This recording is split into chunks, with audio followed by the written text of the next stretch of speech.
ఇక్కడ మేము స్పష్టమైన ఆరోపణలు చేస్తున్నాం. ఎమ్మెల్సీ ఎలక్షన్స్ నోటిఫికేషన్ రాకముందే మీరు గ్రూప్ 1 పేపర్లు దిద్ది మీరు ఎన్నికల్లో ప్రయోజనాలు పొందాలని చూసిర్రు. కానీ మీ దురదృష్టవశాత్తు ఎమ్మెల్సీ ఎలక్షన్ నోటిఫికేషన్ మీరు అనుకున్న దానికన్నా ముందే వచ్చింది.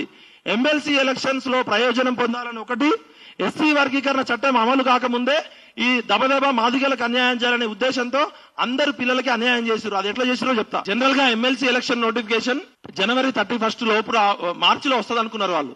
కానీ ఈసారి ఎలక్షన్ కమిషన్ జనవరి 31 గా ఇచ్చింది. అప్పుడు ఇది నేను చెప్పేది సొంత కవిత్వం కాదు, ప్రూఫ్స్ తోటి ఆధారాలతో చెప్తున్నా. ఎవడొస్తాడో చర్చకు రమ్మనండి. ఇంకా నేను నాకు తెలిసిన విషయాలన్నీ చెప్తే ఈ 30 లక్షల మంది రోడ్ల మీదకి వచ్చి మిమ్మల్ని ఇల్లు తగలబెడతారు. ఒక బాధ్యత గల జర్నలిస్ట్ గా ఎంతవరకు చెప్పాలో అంతవరకు చెప్తున్నా. దయచేసి రేవంత్ రెడ్డి గారు ఈ సమస్యలకి పరిష్కరించండి. ఎందుకు మీరు హడావుడిగా జేఎన్టీయూకి కాంట్రాక్ట్ ఇచ్చారు?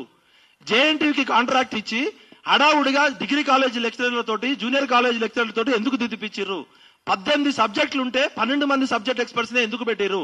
ఒక సోషియాలజీ ప్రొఫెసర్, ఒక సోషియాలజీ లెక్చరర్ ఎకనామిక్స్ పేపర్లు ఏ విధంగా దిద్దుతాడు? అక్కడ ఏమైందంటే data presentation, bar diagrams, charts వేసిన వాళ్ళకి ఎక్కువ మంది మార్కులు వచ్చినాయి. 4 సార్లు సివిల్స్ మెయిన్స్ రాసి ఇంటర్వ్యూకి పోయిన పిల్లలకి మార్కులు రాలేదు.